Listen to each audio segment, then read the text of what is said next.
नमस्कार, माया मिरॅकल किचनमध्ये तुम्हा सर्वांचं स्वागत आहे.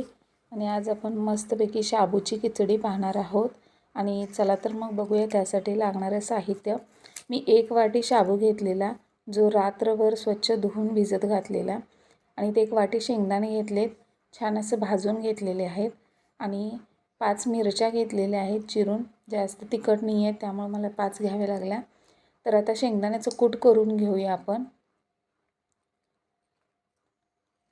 छोटीशी वाटी आहे शेंगदाणे आणि मोठी वाटी आहे तो साबुदाणा आहे.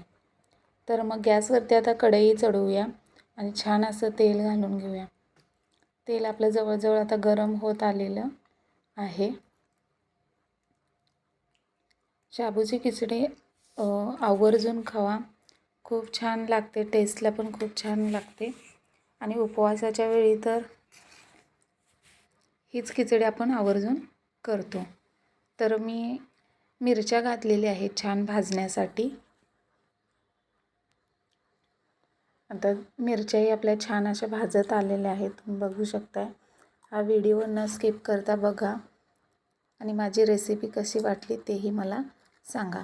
जो आता शिजलेला शाबू आहे तो आता आपल्याला घालून घ्यायचा आहे तेलामध्ये. अगदी छान भिजलेला आहे, मोकळा भिजलेला आहे बघा. आणि मगच आता त्याच्यामध्ये आपल्याला वाटीभर शेंगदाण्याचं कूट घालायचं आहे. एकदा खालवर करून घ्या आणि मग शेंगदाण्याचं कूट घाला. आणि ज्यावेळी आपण शाबूची खिचडी करतो त्याच वेळी आपल्याला शेंगदाणे भाजून घ्यायचे, कारण त्याचा जो ताजा भाजलेला खमंगपणा आहे शेंगदाण्याला तो खूप छान लागतो. आपण काय करतो, शेंगदाणे कूट आधीच करून ठेवतो, भाज्यांना वगैरे लागतं म्हणून आपण करतो. ठीक आहे भाज्यांना, पण जर शाबूची खिचडी करायची असेल तर जो खमंगपणा जर हवा असेल तर त्या वेळेस शेंगदाण्याचं कूट भाजून शेंगदाणे भाजून मगच कूट करा. बघा किती छान टेस्ट येते तुमच्या खिचडीची. तर इथं मीठ पण चवीनुसार मी घातलेलं आहे, शेंगदाणे कूट घातलेलं आहे. आणि आता आपल्याला कढईमध्ये खूप छान खालून वरून असं हलवून घ्यायचं आहे, जेणेकरून मीठ कूट सगळ्या शाबूला लागला गेला पाहिजे. तर इथं आपली आता खिचडी तयार झालेली आहे. खाण्यासाठी अगदी गरम गरम खिचडी.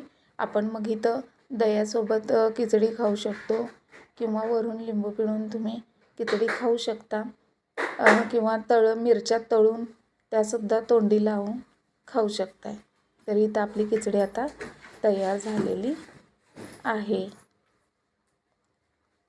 जवळजवळ 5 मिनटं छान असं भाजून घ्यायचं आहे. बघा आपला शाबू अगदी मोकळा झालेला आहे, कुठेही एकमेकांना चिकटलेला नाही आहे, अगदी एकजीव झालेला आहे. चला तर मग माझ्या चॅनलला लाईक, शेअर, सबस्क्राईब करा. धन्यवाद.